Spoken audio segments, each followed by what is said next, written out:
Okay, here's a little tour of the ADS/Braun stack. I've got an R4 receiver, CD4 CD player, and a C3 cassette deck.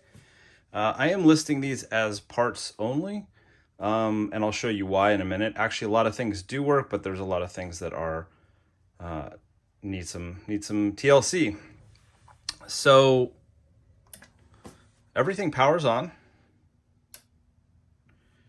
And you can see that the tape deck and the CD player do both open and close. I don't have any tapes to test. Okay.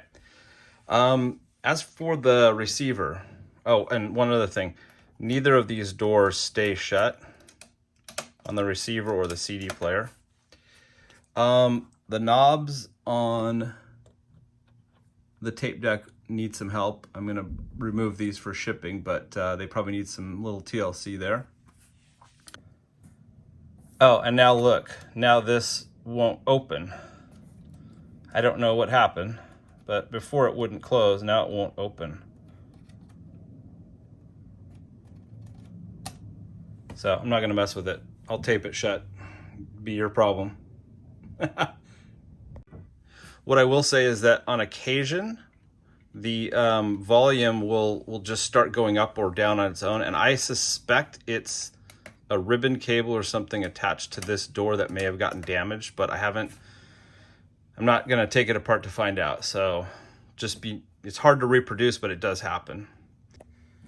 All right, so here is the ADS C3 cassette player. It's got a fair number of scratches on it, as you can see. That's the CD4.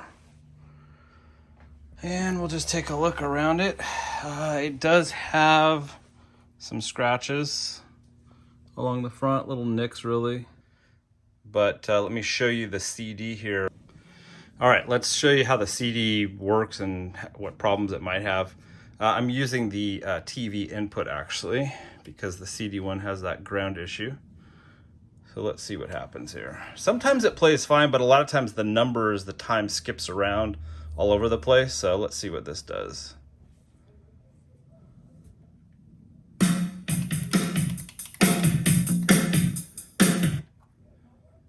Let's get further in on the disc here.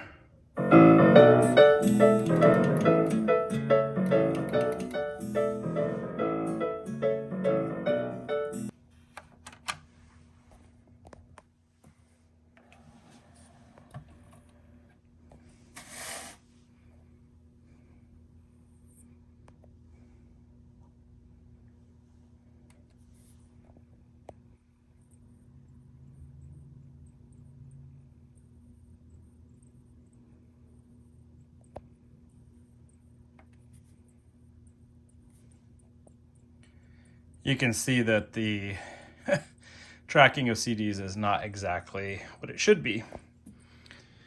Okay, let's go around. I'll show you one other thing. If I change the inputs from tape to CD, by the way, I check TV and tape in, they both work well, but if I'm on the CD input,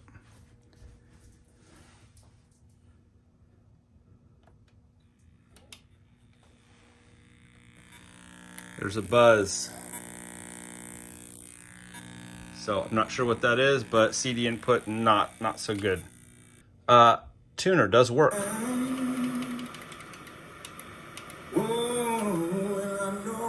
Let's auto tune here, let's see. And after 232 years of waiting, Leo wanted us to give you rings.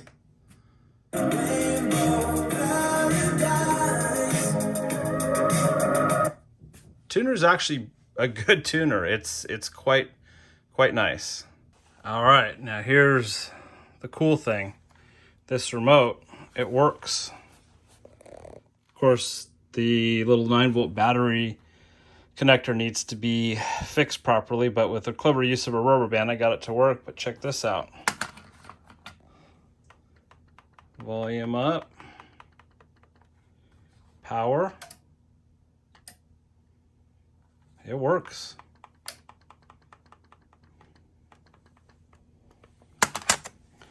And it's got different pages, so like you can actually, in theory, and it's got the things for that device.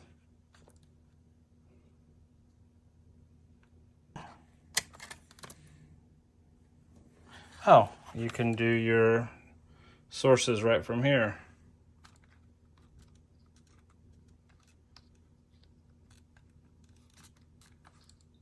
Here you go, tuner, tape.